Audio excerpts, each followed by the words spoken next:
여러분 안녕하십니까? 다양한 뉴스가 가득한 방송 IHQ 리포트 임리아입니다. 2월 6일 월요일 뉴스 시작하겠습니다.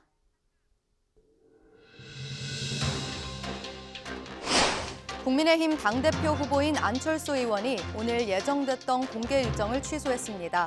윤핵관, 윤한 연대 등을 거론했던 안 의원이 직접 대통령실로부터 거센 비판을 받자 공개 일정 취소로 숨고르기에 들어간 모양새입니다. 법원이 조국 전 법무부 장관에게 징역 2년의 형량을 선고했습니다. 그러면서 잘못에 여전히 눈 감은 채 진정한 반성의 모습을 보이지 않는다고 비판했습니다. 14년 동안 움직이지 않았던 대학 등록금마저 상승 조짐이 보입니다. 국내 대학 10곳 중 4곳은 내년쯤 등록금을 올릴 계획이라고 밝혔습니다. 가정에서 사용하는 전기와 가스 등 이 연료 물가가 무섭게 오르고 있습니다. 연료 물가는 1년 전보다 32% 폭등하며 IMF 이후 가장 큰 폭으로 상승했습니다. 내일부터 국내 시중은행들의 지난해 실적이 발표되는 가운데 각 은행들이 앞다퉈 수수료를 없애고 또 대출금리를 낮추고 있습니다.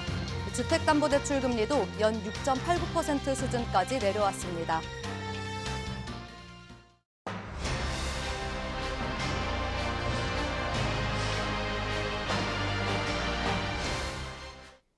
국민의힘 당대표 후보인 안철수 의원이 오늘 예정됐던 공개 일정을 취소했습니다. 안철수 캠프는 오늘 오전 기자들에게 보낸 문자 메시지에서 예정되어 있었던 독거노인 무료 배식 봉사와 방송 출연 일정은 차후 일정으로 수년됐다고 밝혔는데요. 이는 지난 주말 사이 대통령실로부터 거센 비판을 받은 것을 의식한 것으로 풀이됩니다.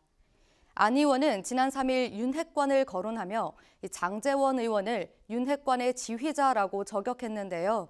이 밖에도 윤한 연대 등 표현을 쓰자 대통령실은 직접 이를 비판했습니다. 전날 대통령실은 대통령을 자신과 동일 수준에 세우고 캠페인에 끌어들이는 것은 매우 부적절하다고 반박했는데요. 또 윤핵관이란 표현에 대해서도 대통령과 가깝게 소통하는 사람들을 대통령의 눈과 귀를 가리는 간신 취급하는 것은 대통령을 욕보이는 것이라고 말했습니다. 이 같은 논란이 불거지자 안 의원은 전혀 그런 의도가 없었다며 이 해당 표현은 쓰지 않을 것이라고 밝혔습니다.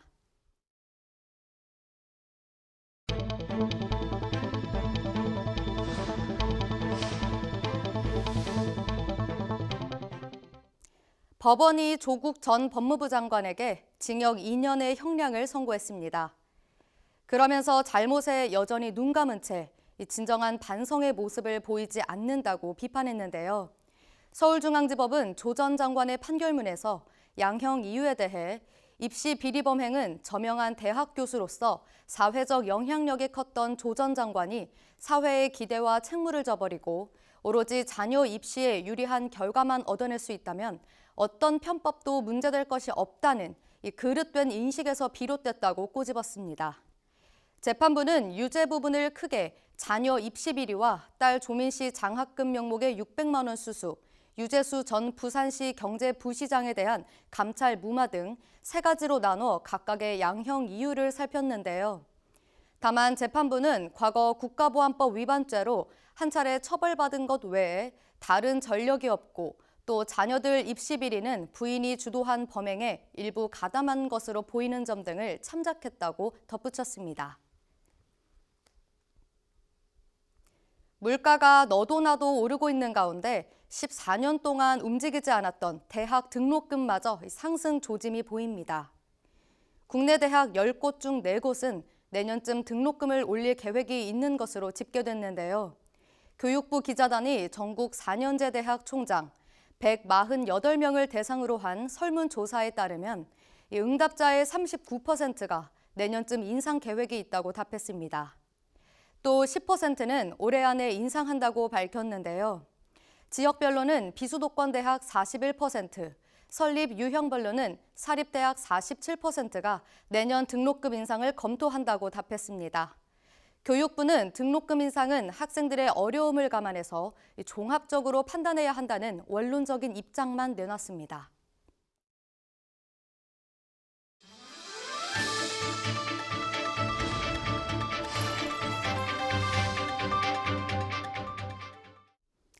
가정에서 사용하는 전기와 가스 등 연료 물가가 무섭게 오르고 있습니다.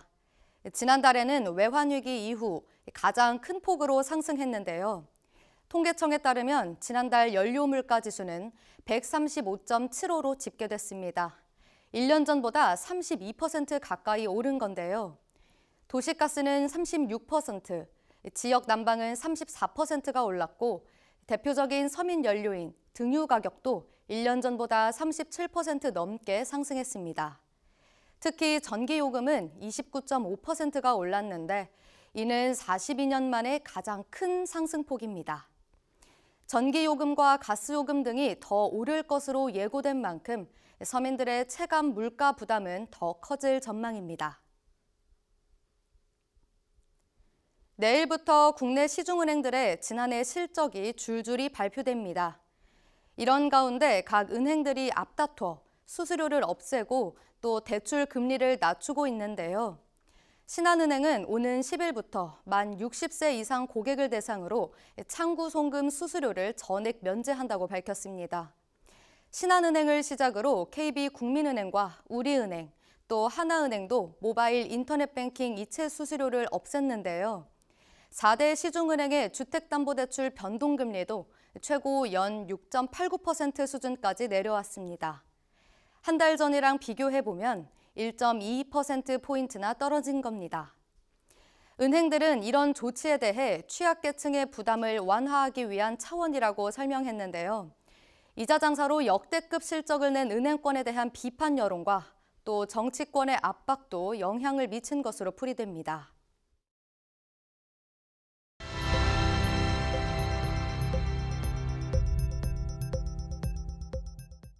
지난해 새마을금고와 신협에서 직장 내 괴롭힘과 성차별로 논란이 있었죠. 그런데 고용노동부가 새마을금고와 신협 60곳을 기획 감독한 결과 노동관계법 위반 사항이 300건 가까이 적발됐습니다. 또 직장 내 괴롭힘과 성희롱은 5건 적발됐습니다. 구체적으로는 머리를 쓰다듬거나 뒤에서 껴안는 등 신체 접촉이 있었고 무슨 생각을 하길래 머리가 많이 길었냐는 이러한 성적 발언도 행해진 것으로 나타났는데요. 게다가 44곳은 임금 약 9억 원을 체불한 사실이 확인됐습니다. 기아가 카니발과 K9 등을 생산하는 경기 광명 1공장의 문을 오는 9일부터 닷새간 닫습니다. 말레이시아에서 들여오는 차량용 반도체 공급에 차질이 생긴 탓인데요. 이 기간 3,000대 안팎의 생산 차질이 이어질 것으로 관측됩니다. 기아는 가동 중단 이전인 오는 8일까지는 생산 물량을 일부 조절할 방침인데요. 노사는 오는 14일 이후 부품 공급이 이루어지면 생산을 재개할 예정입니다. 내일부터 한국을 제외한 20개 나라를 대상으로 중국인들의 단체 여행이 재개됩니다. 중국 공산당 기관지 인민일보 계열인 관영 글로벌타임스는 여행사마다 해외 단체 여행 재개를 위한 준비를 서두르고 있다고 전했는데요. 그러나 한국을 찾는 중국인 단체 관광객은 없을 것으로 예상됩니다. 중국이 지난달 해외 단체 여행이 가능한 나라 20개국을 발표할 때 한국과 일본, 미국은 포함하지 않았는데요. 중국발 입국자 방역 강화와 이에 따른 비자 제한을 놓고 갈등이 이어진 데 따른 것으로 풀이됩니다. 이어서 날씨 소식 전해드립니다. 내일은 오늘보다 약 2도 정도 온도가 올라가면서 포근할 전망입니다. 하지만 오늘보다 구름은 많겠습니다. 기온은 안동이 영하 4도로 가장 낮고 춘천 영하 3도, 서울이 0도, 제주는 영상 9도로 예상됩니다. 오늘 준비된 뉴스는 여기까지입니다. 이상으로 IHQ 리포트 마치겠습니다. 시청해주신 여러분 고맙습니다.